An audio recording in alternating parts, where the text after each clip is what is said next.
Ok, bonjour à tous les buteurs pour une vidéo qui m'a beaucoup été demandée, qui a été attendue, notamment par beaucoup de jeunes buteurs sur Instagram qui me demandent souvent comment devenir plus puissant, je n'ai que 30 mètres ou 35 mètres dans les jambes, etc. Bon, déjà pour les jeunes buteurs, laissez votre croissance se terminer, votre musculature se développer et votre technique s'installer et après on verra. Donc aujourd'hui je vais vous donner 3 astuces pour être plus puissant en tir au but. Donc ces 3 astuces en fait c'est des réponses et des solutions aux 3 erreurs que je vois souvent chez les buteurs qui essayent de tirer à longue distance, et j'ai failli faire un lapsus, en fait qui veulent forcer.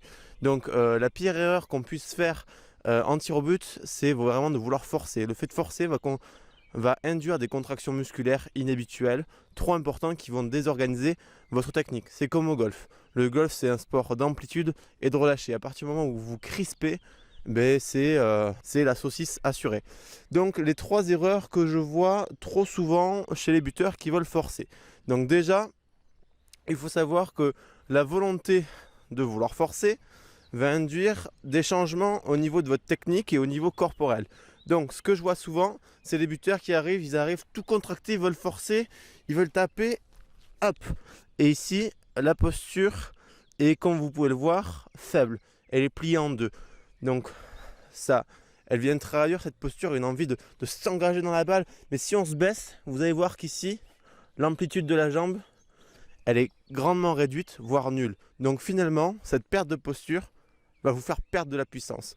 C'est pour ça que beaucoup de buteurs qui veulent forcer, qui veulent tirer longue distance, ont moins de puissance que quand ils se retrouvent à 30 mètres et qui sont relâchés, qui lâchent tout vers l'avant, etc.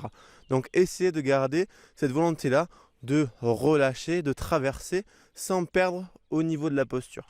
La deuxième erreur que je vois souvent et qui est un petit peu reliée à la première, c'est du fait qu'on se désorganise, qu'on veut forcer, qu'on veut envoyer notre jambe à toute vitesse avec le plus de muscles possible. Ça va être de présenter en fait la mauvaise zone du pied.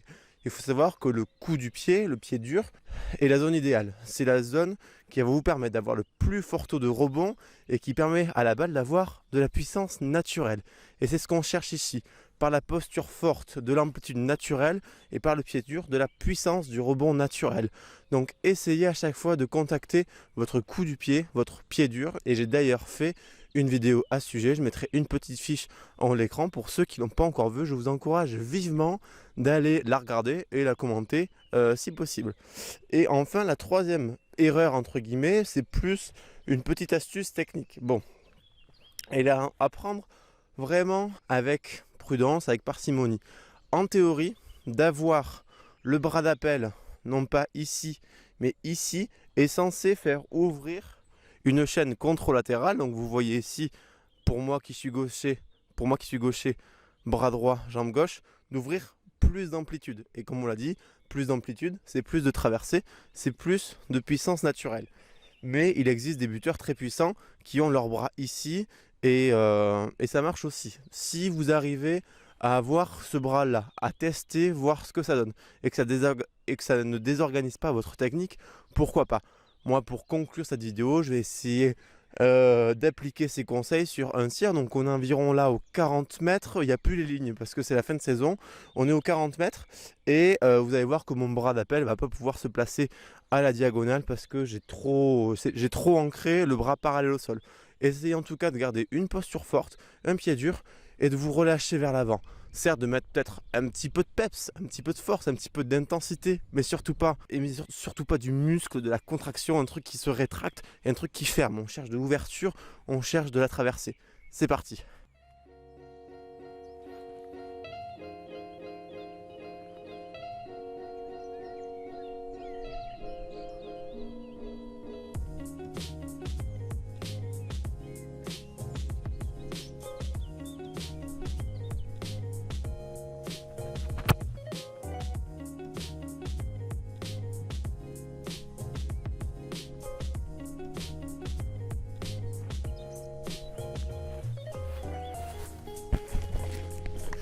Bon, loupé pour ce coup-ci, c'est pas grave, j'espère que mes propos ont été clairs et que vous avez bien compris ce que je voulais vous transmettre.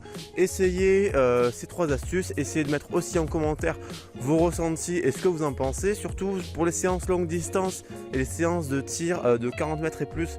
Pensez à un échauffement de qualité, pensez à des tirs progressifs, pensez à verrouiller positivement votre technique pour pas vous déliter à arriver aux 38, 40, 45 mètres pour avoir une séance toujours efficace et avec un petit peu de plaisir.